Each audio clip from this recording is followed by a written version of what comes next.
Hello, welcome to the Daily Poetry Project. This is an old Aboriginal poem. It's called Sound of Snails. This is how it reads. Sound of snails crying. Sound drifting through the brush. Sound of crying.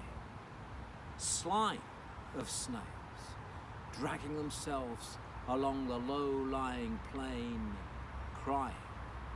Snails with their slime crying.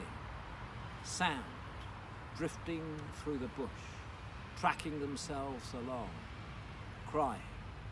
Snails, their sound blowing overhead from among the bushes.